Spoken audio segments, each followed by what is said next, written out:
Welcome back, folks, to the Panther support channel. My name is Amrit Maldonado, and this is lesson 4 of our 4-series Panther for Beginners playlist. In lesson 4, we will look at how to incorporate C into your Panther applications.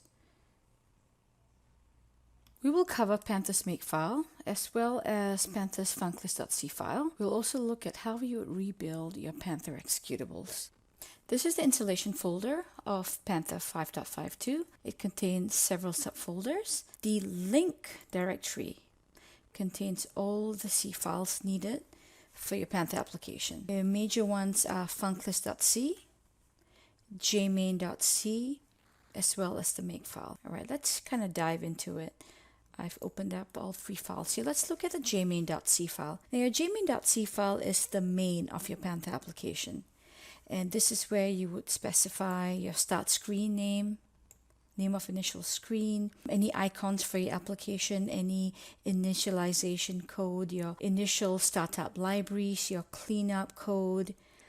If you're wanting to make your Panther artifacts like your JPL files, your binary screens and so on, you want to make them memory resident, this is where this will happen, your jmain.c file. I've also got several header files that are defined here, and you'll find the header files in the include folder.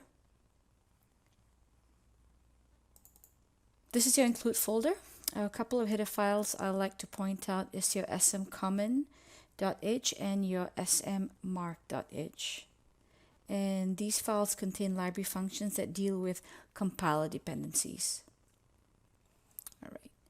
Talking about compiler dependencies, in order to recompile ProDev or your ProRun or any Panther executable, we'll recommend using Microsoft Visual Studio 6 and higher on Windows. All right, now the makefile. Let's look at the makefile. Right, so the makefile is the file you'll use to specify which executables to build. Right here, I've got my ProRun, ProDev, RWRun, and JServer all uncommented. So these are the files I will build. And this way you'll specify any external object modules. At this point, we are compiling funclist.obj. So if you've got several other obj files, you would just list them here.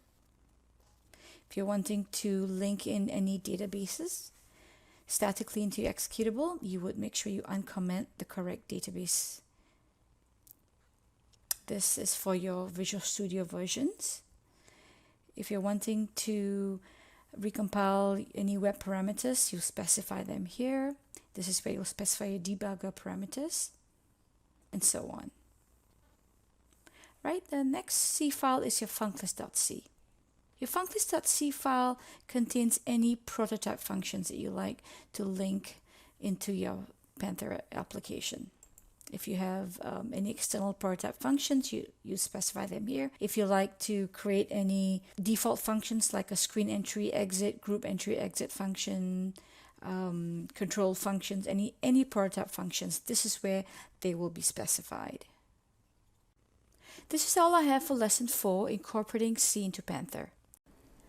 Thanks for watching our video. If you've liked the video, please press the like button. If you're viewing our content for the first time, please like and follow our page. If you have any questions, either post them in the comment section or email us at support@prolifics.com.